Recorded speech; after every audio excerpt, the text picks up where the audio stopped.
Shalom, hari ini mari kita bersama-sama mengalami janji Tuhan di dalam kehidupan kita.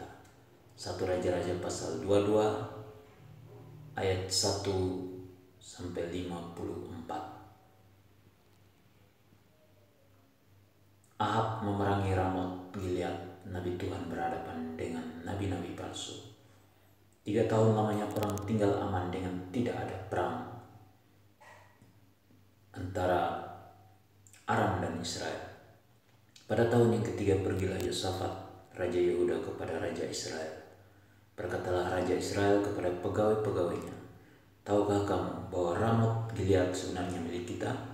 Tetapi kita tinggal diam saja dan tidak merebutnya dari tangan Raja negeri Aram. Lalu katanya kepada Yosafat, maukah engkau pergi bersama-sama aku untuk memerangi Ramot Gilead? Jawab Yosafat kepada Raja Israel, kita sama-sama, aku dan engkau, rakyatku dan rakyatmu, kudaku dan kudamu. Tetapi Yosafat berkata kepada Raja Israel, baiklah, tanyakan dahulu firman Tuhan. Lalu Raja Israel mengumpulkan para nabi, kira-kira 400 orang banyaknya. Kemudian bertanyalah ia kepada mereka, apakah aku boleh pergi berperang melawan Ramot Gilead atau aku membatalkannya?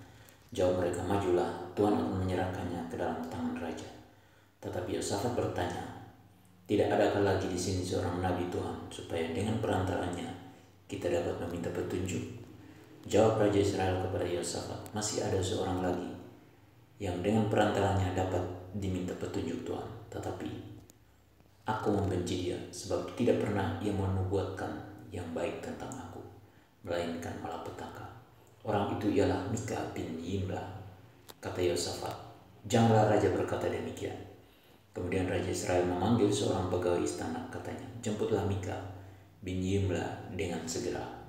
Sementara Raja Israel dan Yosafat, Raja Yehuda, duduk masing-masing di atas tatanya dengan pakaian kebesaran di suatu tempat pengirikan di depan pintu gerbang Samaria. Sedang semua nabi itu bernubuat di depan mereka. Maka Zedekiah bin Kenaana membuat tanduk-tanduk besi lalu berkata, beginilah firman Tuhan, dengan ini engkau akan menanduk Aram sampai engkau menghabiskan mereka. Juga semua nabi itu bernubuat demikian, katanya, majulah ke Ramot Gilead dan engkau akan beruntung. Tuhan akan menyerahkannya ke dalam tangan raja. Suruhan yang pergi memanggil Mika itu berkata kepadanya, ketahuilah, nabi-nabi itu sudah sepakat meramalkan yang baik bagi raja. Hendaklah engkau juga berbicara seperti salah seorang daripada mereka dan meramalkan yang baik. Tetapi Mika menjawab, demi Tuhan yang hidup, sesungguhnya apa yang akan difirmankan Tuhan kepadaku, itulah yang akan kukatakan. Setelah ia sampai kepada raja, bertanyalah raja kepadanya, Mika, apakah kami boleh pergi berperang melawan Ramot Gilead atau kami membatalkannya? Jawabnya kepadanya, majulah dan engkau akan beruntung, sebab Tuhan akan menyerahkannya ke dalam tangan raja. Tetapi raja berkata kepadanya, sampai berapa kali aku menyuruh engkau bersumpah, supaya engkau mengatakan kepadaku tidak lain dari kebenaran demi nama Tuhan? Lalu jawabnya, telah kulihat seluruh Israel bercerai-cerai di gunung-gunung, seperti domba-domba yang tidak mempunyai gembala. Sebab itu Tuhan berfirman, mereka ini tidak punya Tuhan. Baiklah, masing-masing pulang ke rumahnya dengan selamat.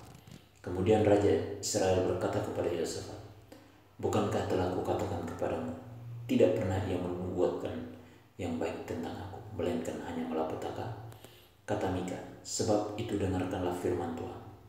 Aku telah melihat Tuhan sedang duduk di atas tahtanya, dan segenap tentara surga berdiri di dekatnya, di sebelah kanannya dan di sebelah kirinya.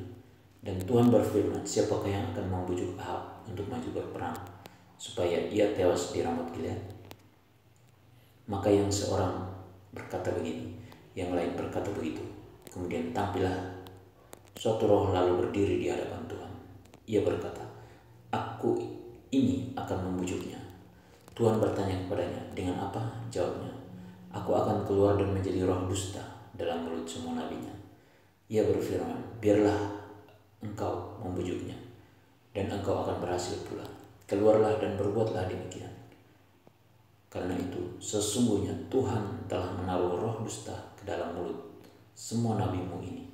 sebab Tuhan telah menetapkan untuk menimpakan malapetaka kepadamu. Sesudah itu tampillah Zedekia bin Kenaana. Ditamparnyalah pipi Mika serta berkata, "Mana boleh roh Tuhan pindah daripadaku untuk berbicara kepadamu?" Tetapi Mika menjawab, "Sesungguhnya engkau akan melihatnya pada hari engkau lari dari satu kamar ke kamar yang lain untuk menyembunyikan diri." Berkatalah Raja Israel, "Tangkaplah Mika, bawa dia kembali kepada Amon, penguasa kota, dan kepada Yoas, anak raja, dan katakan, beginilah titah raja, masukkan orang ini ke dalam penjara, dan beri dia makan roti dan minum air serba sedikit, sampai aku pulang dengan selamat." Tetapi jawab Mika, "Jika benar-benar engkau pulang dengan selamat, tentulah Tuhan tidak berfirman dengan perantaranku." Lalu disambungnya, "Dengarlah, hai bangsa-bangsa sekalian." Sesudah itu majulah Raja Israel dengan Yosafat, Raja Yehuda, ke Ramat Gilead.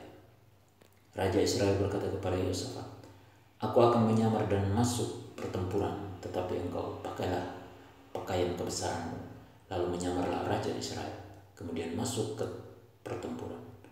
Adapun Raja negeri Aram telah memberi perintah kepada para panglima pasukan keretanya, 32 orang banyaknya demikian, "Janganlah kamu berperang melawan sembarang orang, melainkan melawan Raja Israel saja." Segera sesudah para panglima pasukan kereta itu melihat Yosafat, mereka berkata, "Itu pasti Raja Israel." Lalu majulah mereka untuk menyerang dia, tetapi Yosafat berteriak.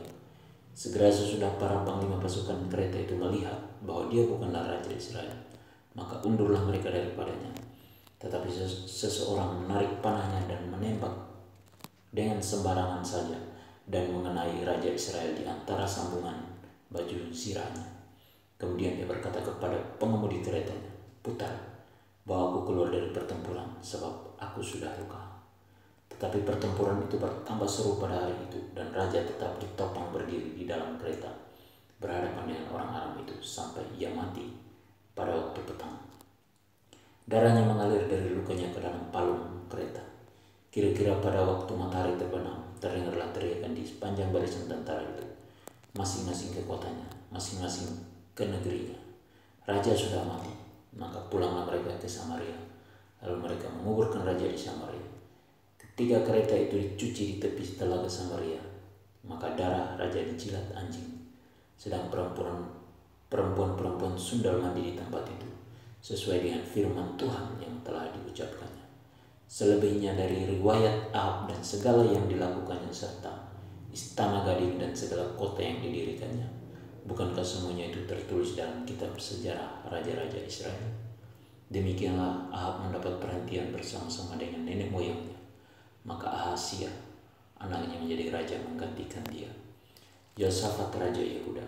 Yosafat anak Asa menjadi raja atas Yehuda dalam tahun keempat zaman Ahab, Raja Israel. Yosafat berumur 35 tahun pada waktu ia menjadi raja, dan 25 tahun lamanya ia memerintah di Yerusalem. Nama ibunya ialah Azubah, anak Sili. Ia hidup mengikuti jejak Asa ayahnya. Ia tidak menyimpang daripadanya dan melakukan apa yang benar di mata Tuhan. Hanya bukit-bukit pengorbanan tidak dijauhkan.